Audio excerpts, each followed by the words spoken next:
ವಿಶೇಷವಾಗಿದೆ ಇವತ್ತಿನ ಕಾರ್ಯಕ್ರಮ. ಸಚಿವರಾದ ಎಂ.ಬಿ. ಪಾಟೀಲ್ ಅವರು ನೇರ ಸಂಪರ್ಕದಲ್ಲಿದ್ದಾರೆ. ಕನೇರಿ ಶ್ರೀಗಳ ಭಾಷಣದ ಒಂದು ಬಳಕೆಯಾದ ಶಬ್ದ ದೊಡ್ಡ ವಿವಾದಕ್ಕೆ ಕಾರಣ ಆಗಿದೆ. ಅದರ ಬಗ್ಗೆ ನಾವು ಮಾತಾಡ್ತಾ ಇದ್ದೀವಿ. ಎಂ.ಬಿ. ಪಾಟೀಲ್ ರೀ, ಮತ್ತೊಮ್ಮೆ ಕಾರ್ಯಕ್ರಮಕ್ಕೆ ಸ್ವಾಗತ. ಈಗ ಬ್ರೇಕಲ್ಲಿ ಯಾರೋ ಕಳಿಸಿದ್ರು ನನಗೆ, ಸ್ವಾಮೀಜಿಯೊಬ್ಬರು, ಹೆಸರು ಬೇಡ, ಸೋಷಿಯಲ್ ಮೀಡಿಯಾದಲ್ಲಿ ಅವ್ರ ಭಾಷಣನೇ ಇದೆ, ಒಬ್ಬ ಅಪ್ಪನಿಗೆ ಹುಟ್ಟಿದವರು ಲಿಂಗಾಯತರು, 5 ಅಪ್ಪಂದಿರಿಗೆ ಹುಟ್ಟಿದವರು ವೀರಶೈವರು ಅಂತ ವೇದಿಕೆಯ ಭಾಷಣದಲ್ಲಿ ಹೇಳಿತ್ತು. ಅಂದರೆ ಈ ಹೋರಾಟ ಎಲ್ಲಿಂದ ಎಲ್ಲಿಗೂ ಹೋಗ್ಬಿಟ್ಟಿದೆ ಸರ್.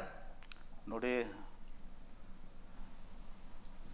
ಆವಾಗ ನೋಡಿ ಇದನ್ನ ಯಾರು ಮಾತನಾಡಿದಾರಲ್ಲ, ನನಗೆ ಗೊತ್ತಿದೆ ಯಾರು ಮಾತಾಡಿದಾರಂತೂ ಗೊತ್ತಿದೆ. ಆ ಮಾತಾಡಿದಂಥ ಸ್ವಾಮಿಗಳಿಗೆ ಇವತ್ತಿನ ದಿವಸ ಅವರು ಕ್ಷಮೆಯನ್ನು ಕೂಡ ಯಾಚಿಸಿದ್ದಾರೆ. ಇವತ್ತಿನ ದಿವಸ ಕ್ಷಮೆಯನ್ನು ಕೂಡ ಯಾಚಿಸಿದ್ದಾರೆ. ಮಾತಾಡಬಾರ್ದಾಗಿತ್ತು, ಅದನ್ನ ಯಾರು ಕೂಡ ಅದನ್ನ ಸಪೋರ್ಟ್ ಮಾಡಕ್ಕೆ ಹೋಗಿಲ್ಲ. ಅವತ್ತಿನ ದಿವಸ ಯಾರು ಕೂಡ ಅದನ್ನು ಬೆಂಬಲಿಸಿಲ್ಲ, ಯಾರು ಕೂಡ ಅದನ್ನು ಒಪ್ಪದಿಲ್ಲ. ಅದನ್ನು ಒಂದು ಮಾತಾಡ್ತೇನೆ ಕೇಳಿ, ಯಾರು ಕೂಡ ಒಪ್ಪದಿಲ್ಲ. ಅವ್ರು ಕ್ಷಮೆನೂ ಕೂಡ ಕೇಳಿದ್ದಾರೆ. ಅವತ್ತಿನ ನಾನು ಹೇಳಿಲ್ಲ, ಅವರು ಇವ್ರದೇ ಥರ ಬೇರೆ ಅರ್ಥದಲ್ಲಿ ನಾನು ಹೇಳಿದ್ದೀನಿ ಹಾಗೆ ಹಿಂಗೆ ಅಂತ ಏನೋ ಕೂಡ ಹೇಳಿದರು. ಆಮೇಲೆ ಕ್ಷಮೆ ಕೇಳಿದ್ದಾರೆ. ನಾನು ಇದನ್ನು ಸಮರ್ಥನೆ ಮಾಡ್ಕೋತಾ ಇಲ್ಲ. ಆಮೇಲೆ ಇಷ್ಟೆಲ್ಲ ಇವರು, ನಾನು ಒಂದು Ajith please kindly allow me please. ಈಗ ವೀರಶೈವ ಅಖಿಲ ಭಾರತ ವೀರಶೈವ ಮಹಾಸಭಾ ದಾವಣಗೆರೆಯಲ್ಲಿ, ಒಂದು ನಿಮಿಷ ಪ್ಲೀಸ್, ಅಖಿಲ ಭಾರತ ವೀರಶೈವ ಮಹಾಸಭಾ ದಾವಣಗೆರೆಯಲ್ಲಿ 1 ವರ್ಷ ಹಿಂದೆ ಅವರು ಮಹಾಧಿವೇಶನ ಮಾಡಿದರು. ವೇದಿಕೆ ಮೇಲೆ ಪಂಚಪೀಠದವರು ಇದ್ದರು, ಯಡಿಯೂರಪ್ಪ ಇದ್ದರು, ಯಡಿಯೂರಪ್ಪ ಅವರ ಚಿರಂಜೀವಿ ವಿಜೇಂದ್ರ ಅವರು ಕೂಡ ಇದ್ದರು. ಆವಾಗ ಅವರು ರೆಸಲ್ಯೂಷನ್ ಮಾಡಿದರು. ಏನು ರೆಸಲ್ಯೂಷನ್ ಮಾಡಿದರು? ನಾವು ಹಿಂದೂಗಳಲ್ಲ, ವೀರಶೈವ ಲಿಂಗಾಯತ ಸ್ವತಂತ್ರ ಧರ್ಮ, ಇದೆಲ್ಲವನ್ನು ಕೂಡ ಹೇಳಿದರು. ನಾನು ಒಂದು ಕೇಳ್ತೀನಿ, ಆವಾಗ ಮಾಧ್ಯಮದವ್ರು ನೀವೂ ಆಗಲಿ ಅಥವಾ ಇವತ್ತೂ ಸಹ ಇನ್ನುಳಿದವರಾಗಲಿ, RSSನವರಾಗಲಿ, ಕನೇರಿ ಸ್ವಾಮೀಜಿಯವರಾಗಲಿ, ಆವಾಗ ಹಿಂದೂಗಳಲ್ಲ ಅಂದಾಗ, ವೀರಶೈವ ಮಹಾಸಭಾ ಅಂದಾಗ, ವೀರಶೈವ ಲಿಂಗಾಯತ ಅಂದಾಗ ಯಾರೂ ಅಬ್ಜೆಕ್ಷನ್ ತಗೊಳ್ಳೋದಿಲ್ಲ. ಅದೇ ಲಿಂಗಾಯತರು ಹೇಳಿದಾಗ, ಲಿಂಗಾಯತರು ಸ್ವತಂತ್ರ ಧರ್ಮ ಅಂದಾಗ ನಾವು ಹಿಂದೂಗಳ ಭಾಗ ಅಲ್ಲ, ಅಂದರೆ ಚತುರ್ವರ್ಣದ ಭಾಗ ಅಲ್ಲ ಅಂದಾಗ ಇಷ್ಟೆಲ್ಲ ಗದ್ದಲ ಮಾಡ್ತಿರಲ್ರಿ. ಅವಾಗ ಯಾಕೆ ನೀವು ಅಜಿತ್ ಹಣಮಕ್ಕನವ್ರು ಮಾಡಲಿಲ್ಲಪ್ಪ? ಅವಾಗ ನಾವು ಹಿಂದೂಗಳಲ್ಲ ಅಂತ ನೇರವಾಗಿ ರೆಸಲ್ಯೂಷನ್ ಮಾಡಿದ್ರು. ಅಖಿಲ ಭಾರತೀಯ ವೀರಶೈವ ಮಹಾಸಭಾ, ಯಡಿಯೂರಪ್ಪ ಅವರ ಸಮಕ್ಷಮ, ಪಂಚಪೀಠದ ಕೆಲವೊಂದು ಸ್ವಾಮಿಗಳ ಮಹಾಕ್ಷಮ, ವಿಜೇಂದ್ರ ಅವ್ರ ಮಹಾಕ್ಷಮ, ವೀರಶೈವ ಲಿಂಗಾಯತ ಯಾವಾಗ ರೆಸಲ್ಯೂಷನ್ ನಾವು ಹಿಂದೂಗಳಲ್ಲ ಅಂಥೇಳಿ 1 ವರ್ಷ ಹಿಂದೆ. ಅರೇ ಅದಕ್ಕೆ ಗೊತ್ತಲ್ಲ, ಅದು ಅದನ್ನ ನಿಮ್ಗೆ ಅದೆಲ್ಲ ಕಾಣೋದಿಲ್ಲ ನಿಮಗೆ. ಇಲ್ಲ ಸರ್, ಒಂದ್ ನಿಮಿಷ 1 ವರ್ಷ ಹಿಂದೆ, ಇಲ್ಲಿ ವರ್ಷ ಆಗಿರ್ಲಿಕ್ಕಿಲ್ಲ ಇನ್ನು. ಇಲ್ಲಿ 2 ಕಡೆಯ ವಾದ ಪ್ರತಿವಾದಗಳಾದಾಗ ಮಾಧ್ಯಮಗಳಿಗೆ ಚರ್ಚೆ ಡೆಫಿನೆಟ್ಲಿ ಬರುತ್ತದೆ. ಕಾಣಲ್ಲ, ಗೊತ್ತಿದೆ ನನಗೆ. ವಾದ ಪ್ರತಿವಾದಗಳು 2 ಕಡೆಯಿಂದ ಆದಾಗ ಮಾಧ್ಯಮಗಳಲ್ಲಿ ಡೆಫಿನೆಟ್ಲಿ ಹೈಲೈಟ್ ಆಗುತ್ತೆ. ನಿಮ್ಗೆ ಗೊತ್ತಿದೆ, ನಿಮಗೂ ಗೊತ್ತಿದೆ ರೀ. ಬೇಡ ಬಿಡಿ ಅಜಿತ್ ಅವರ ಕೇಳೋದಲ್ಲ, ಕೇಳಿಸ್ತಾರೆ. ಎಂ.ಬಿ. ಪಾಟೀಲ್ ರೇ, 2018 ಚುನಾವಣೆಗೆ ಮುಂಚೆ ಪ್ರಶಾಂತ್ ನಿಮ್ಗೆ ಗೊತ್ತಿಲ್ವಾ? ಪ್ರಶಾಂತ್ ನೀವರ ಸತ್ಯ ಹೇಳಿ. ಹೌದು, ಗೊತ್ತಿದೆ. ಸತ್ಯ ಹೇಳಿ ನೀವು. ಎಂ.ಬಿ. ಪಾಟೀಲ್ ಗೊತ್ತಿದೆ, ಆದ್ರೆ 2018 ಚುನಾವಣೆಗೆ ಮುಂಚೆ ಸ್ನೇಹಿತರು ಅಜಿತ್ ಅವ್ರಿಗೆ ಗೊತ್ತಿಲ್ಲ ಅಂತಲ್ಲ ಅದು. ಇಲ್ಲ ನೋಡ್ರಿ, ನನಗೆ ಇಂಥ ವಿಷಯ ಚರ್ಚೆಗೆ ಬರೋದಿಲ್ಲ ಅಂತ ಮಾತ್ರ ಹೇಳಬೇಡ್ರಿ. 2 ಕಡೆಯ ಪ್ರಬಲ ವಾದ ಪ್ರತಿವಾದಗಳಿದ್ದಾಗ ಡೆಫಿನೆಟ್ಲಿ ಚರ್ಚೆ ಆಗ್ತವೆ. ವಾದ ಪ್ರತಿವಾದಗಳಿದ್ದಾಗ, ಈಗ ಲಿಂಗಾಯತ ಪ್ರತ್ಯೇಕ ಧರ್ಮ ಅಲ್ಲ ಅಂತ ವಾದಿಸುವವರು ಇದ್ದಾರೆ, ಆದ್ದರಿಂದ ಈ ಚರ್ಚೆ ಆಗ್ತಾ ಇದೆ ಇರ್ಲಿ ಅಲ್ವಾ? ಅವ್ರ ಹಕ್ಕಿರಿ ಅದು. ನಾನು ಅವ್ನು ತಪ್ಪು. ನಾವು ಲಾಸ್ಟ್ ವೀಕ್ ನ್ಯೂಸ್ ಅವರ್ ಸ್ಪೆಷಲ್ಗೆ ನಮ್ಮದೇನಿದೆ, ಲಾಸ್ಟ್ ವೀಕ್ ನ್ಯೂಸ್ ಅವರ್ ಸ್ಪೆಷಲ್ಗೆ ಜಾಮದಾರ್ ಸರ್ನ ಕರೆಸಿದ್ವಿ. He was the chief guest. 2 ಕಡೆಯ ವಾದಗಳಿಗೆ ಸಮಾನ ವೇದಿಕೆ ಅನ್ನುವಂಥದ್ದೇ ನಮ್ಮದು ಏನು ಧ್ಯೇಯ. ಅದು ಅಲ್ಲ ಎಂ.ಬಿ. ಪಾಟೀಲ್ ರೇ, ಅದನ್ನ ಕೇಳ್ತೀನಿ ನಾನು. ನನಗೆ ಎಲ್ಲೇ ಒಂದು ಡೌಟ್ ಏನ್ ಬರ್ತಾ ಇದೆ ಅಂದ್ರೆ, ವೀರಶೈವ ಲಿಂಗಾಯತ ಸ್ವತಂತ್ರ ಧರ್ಮ, ನಾವು ಹಿಂದೂಗಳಲ್ಲ ಅಂತೇಳಿ ರೆಸಲ್ಯೂಷನ್ ಮಾಡಿದಾಗ ಯಾರು ಕೂಡ ಮಾತಾಡಿಲ್ಲ. ಯಡಿಯೂರಪ್ಪನೂ ಇದ್ರು, ವಿಜೇಂದ್ರನೂ ಇದ್ರು, ಪಂಚಪೀಠದ ಸ್ವಾಮಿಗಳು ಇದ್ರು. ಲಿಂಗಾಯತರು ಮಠಾಧೀಶರು, ಲಿಂಗಾಯತರು ಅಷ್ಟೇ ಅಂದಾಗ, ವೀರಶೈವ ಲಿಂಗಾಯತ ಅಂದಾಗ ನಿಮಗೆ ಪ್ರಾಬ್ಲಮ್ ಇರಲ್ಲ. ಲಿಂಗಾಯತ ಅಂದಾಗ ನಿಮ್ಗೆ ಪ್ರಾಬ್ಲಮ್ ಇರ್ತದೆ. ಅದೆಲ್ಲೋ ಒಂದು ಕಡೆ ನನಗೆ ಅರ್ಥ ಆಗ್ತಾ ಇಲ್ಲ. ಅರ್ಥ ಆಗಿದೆ ಅಲ್ರಿ ಎಂ.ಬಿ. ಪಾಟೀಲ್, ನಿಮ್ ಪಾರ್ಟಿಯ ಅಧ್ಯಕ್ಷರು ಹೋಗಿ ಕ್ಷಮೆ ಕೇಳಿದ್ರಲ್ಲ, ನಾವು ಯಾಕೆ ಪ್ರತ್ಯೇಕ ಧರ್ಮದ ಹೋರಾಟ ಮಾಡಿದ್ವಿ, ಕಾಂಗ್ರೆಸ್ ಪಕ್ಷ ಇದ್ರಲ್ಲಿ ಭಾಗವಹಿಸಬಾರ್ದಾಗಿತ್ತು ಅಂತ.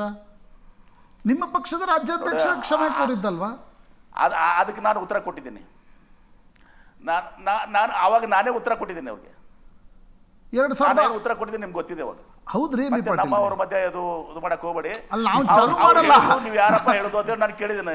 ನಾನೇನು ಉತ್ತರ ಕೊಟ್ಟಿದ್ದೀನಿ ಅದನ್ನು ನಿಮ್ಗೆ ಗೊತ್ತಿದೆ ಅಲ್ಲ. ಗೊತ್ತಿದೆ, ಬಟ್ 2018 ನೋಡಿ ಅದನ್ನು ಗೊತ್ತಿದೆ, ನಿಮ್ಗೆ ಗೊತ್ತಿಲ್ವಾ? ನಾನೇನು ಉತ್ತರ ಕೊಟ್ಟಿದ್ದೀನಿ ಗೊತ್ತಿಲ್ವಾ ನಿಮ್ಗೆ? ಕರೆಕ್ಟ್ ಎಂ ಬಿ ಪಾಟೀಲ್ ರೇ, 2018 ಚುನಾವಣೆ ಉತ್ತರ ನಂತರ ಕೊಟ್ಟಿರೋದು ಗೊತ್ತಿದೆ. ಡಿ ಕೆ ಶಿವಕುಮಾರ್ ಕ್ಷಮೆ ಕೋರಿದ್ರು. ಏಕಾಏಕಿ ಈಗ ಮತ್ತೊಮ್ಮೆ ಪ್ರತ್ಯೇಕ ಧರ್ಮದ ಮಾತುಗಳು ಶುರು ಆಗಿದ್ದೇಕೆ ಅನ್ನೋದು ನನ್ನ ಕುತೂಹಲದ ಪ್ರಶ್ನೆ. ಓಕೆ, ನಾನು ಅದೇ ಕೇಳಿದ್ನಲ್ಲ, ವೀರಶೈವ ಲಿಂಗಾಯತ ನಾವು ಹಿಂದೂಗಳಲ್ಲ ಅಂತೇಳಿ ದಾವಣಗೆರೆ ರೆಸಲ್ಯೂಷನ್ ಮಾಡಿದಾಗ ಯಾಕಪ್ಪ ನೀವು ಸುಮ್ಮನಿದ್ರಿ? ಹಿಂದೂಗಳ ಅಲ್ಲ ಅಂತೇಳಿ ರೆಸಲ್ಯೂಷನ್ ಮಾಡಿದ್ದಾರೆ. ನಾವು ಹಿಂದೂಗಳ ಅಲ್ಲ, ಫಸ್ಟ್ ರೆಸಲ್ಯೂಷನ್, ನಾವು ವೀರಶೈವ ಲಿಂಗಾಯತ ಸ್ವತಂತ್ರ ಧರ್ಮ ಅಂದಾಗ ಇವತ್ತ್ಯಾಕೆ ಇದು ಮಾತು ಬರ್ತಾ ಇದೆ? ಯಾಕೆ ಬರ್ತಾ ಇದೆ ಅಂದ್ರೆ ಜಾತಿ ಆಮೇಲೆ ಗಣತಿ 3 ಶುರು ಸಲ ಆಗಿದೆ. ಕೇಂದ್ರ ಸರ್ಕಾರಕ್ಕೆ ವೀರಶೈವ ಲಿಂಗಾಯತ ನೋ ಪ್ಲೀಸ್ 3 ಸಲ 2001 ನಾನು ಸೈನ್ ಮಾಡಿದ್ದೀನಿ, ಅವಾಗ ನಾನು ಸಿಗ್ನೇಟರಿ. ಅದಕ್ಕೆ 3 ಸಲ ವೀರಶೈವ ಮಹಾಸಭಾದವರು ಕೇಂದ್ರ ಸರ್ಕಾರಕ್ಕೆ ವೀರಶೈವ ಲಿಂಗಾಯತ ಸ್ವತಂತ್ರ ಧರ್ಮ ಅಂತ ಕಳಿಸಿದಾಗ ಹಿಂದೂ ಧರ್ಮ ಹೊಡಿಲಿಲ್ವಾ? ಅವಾಗ ಎಲ್ಲರೂ ಸುಮ್ಮನೆ ಇದ್ರಿ. ಮೊನ್ನೆ ದಾವಣಗೆರೆ ರೆಸಲ್ಯೂಷನ್ ಮಾಡಿದಾಗೂ ಸುಮ್ಮನೆ ಇದ್ರಿ. ಲಿಂಗಾಯತರು ಮಾಡಿದಾಗ ಮಾತ್ರ ಕೆಲವೊಬ್ಬರಿಗೆ ತೊಂದರೆ ಆಗ್ತದೆ. ಯಾಕೆ ಆಗ್ತದೆ ಅಲ್ಲಿ ಗೊತ್ತಿಲ್ಲ, ನನಗೆ ಗೊತ್ತಿದೆ. ಅದನ್ನ ನಾನು ಬಹಿರಂಗವಾಗಿ ಹೇಳಕ್ ಬೈದಲ್ಲ, ಹೇಳ್ಬಿಡಿ ಸರ್, ಇಷ್ಟೆಲ್ಲ ಹೇಳ್ಬಿಡಿ, ಅದರಲ್ಲೇನು ಸಾರ್ವಜನಿಕವಾಗಿ ಚರ್ಚೆ ಆಗಲಿ. ನನ್ ಬೇಡ. ಈಗ ನಮ್ಮ ಅವರು ಒಂದು ಹತ್ತಿರ ಬಂದಿದ್ದಾರೆ, ವೀರಶೈವರು ವೀರಶೈವ ಲಿಂಗಾಯತರು ಒಂದು ಹಂತಕ್ಕೆ ಬಂದಿದ್ದಾರೆ, ನಾವು ಅವ್ರು ಒಂದು ಹಂತಕ್ಕೆ ಬಂದಿದ್ದೀವಿ. ಕೆಲವು ತಾತ್ವಿಕ ಸೈದ್ಧಾಂತಿಕ ಭಿನ್ನಾಭಿಪ್ರಾಯ, ನಾವು ಅದು ನಮ್ಮ ಮನೆ, ಅದು ಮನೆ ಈಗ ನಿಮ್ಗೂ ಓಕೆನಾ ವೀರಶೈವ ಲಿಂಗಾಯತ ಪ್ರತ್ಯೇಕ ಧರ್ಮ ಓಕೆನಾ? ಯಾಕಂದ್ರೆ 18ರ ಮೊದಲು ನೀವು ಹೇಳ್ತಿದ್ರಿ ವೀರಶೈವ ಬೇರೆ ಲಿಂಗಾಯತ ಬೇರೆ ಅಂತ ನೀವೇ ಹೇಳ್ತಿದ್ರಿ.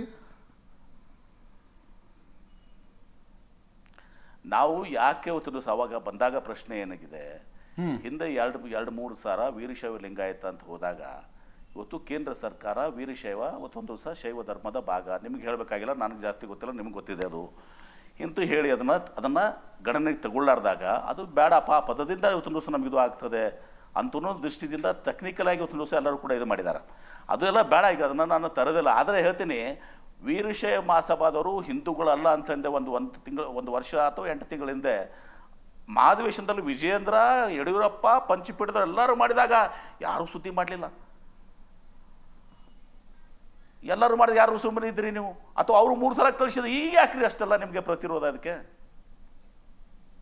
ಸರ್ ಪ್ರತಿರೋಧ ನಮ್ಮಿಂದ ಅನ್ನೋ ತರ ಹೇಳ್ತಿದ್ದೀರಿ ನೀವು. ಮಾಧ್ಯಮದವರಿಂದ ಪ್ರತಿರೋಧ ಅಂತ ಯಾರು ಮಾಧ್ಯಮದವರಿಂದ ಅಲ್ಲಲ್ಲ, 2 ಪ್ರಬಲವಾದ ಗುಂಪುಗಳಿದಾವೆ, 2 ಪ್ರಬಲವಾದ ಗುಂಪುಗಳಿದಾವೆ ಎಂ ಬಿ ಪಾಟೀಲ್ ರೇ, 2 ಪ್ರಬಲವಾದ ಗುಂಪುಗಳಿದಾವೆ, 2 ಕಡೆ ಪ್ರಬಲವಾದ ವಾದಗಳಿದಾವೆ. ಈಗ ಚರ್ಚೆ ಮಾಡಿಸ್ತೀವಿ. ಈಗ ಎಲ್ಲರ ಕರೆಕ್ಟ್, ಅದು ಕರೆಕ್ಟ್ ನೋಡ್ರಿ. ಈಗ ನಮ್ಮಲ್ಲಿ ಇದಾವೆ, ನಾನೇ ಹೇಳ್ತಾ ಇದ್ದೀನಲ್ಲ, ಸೈದ್ಧಾಂತಿಕ ಭಿನ್ನಾಭಿಪ್ರಾಯ ಇದಾವೆ, ಎಲ್ಲವೂ ಕೂಡ ನಮ್ಮಲ್ಲಿ ಇದಾವೆ. ಅದು ನಮ್ಮ ಮನೆಯಲ್ಲಿ ಮಾಡ್ತೀವಿ. ಬ್ರಾಹ್ಮಣರಲ್ಲಿ ಇಲ್ವಾ? ಇದಾವೆ.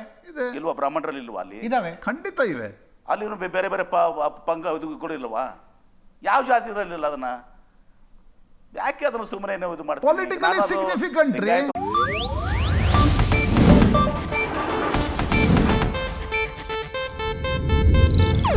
ಇದು ಏಷ್ಯಾನೆಟ್ ನ್ಯೂಸ್ ನೆಟ್ವರ್ಕ್ ಪ್ರಸ್ತುತಿ.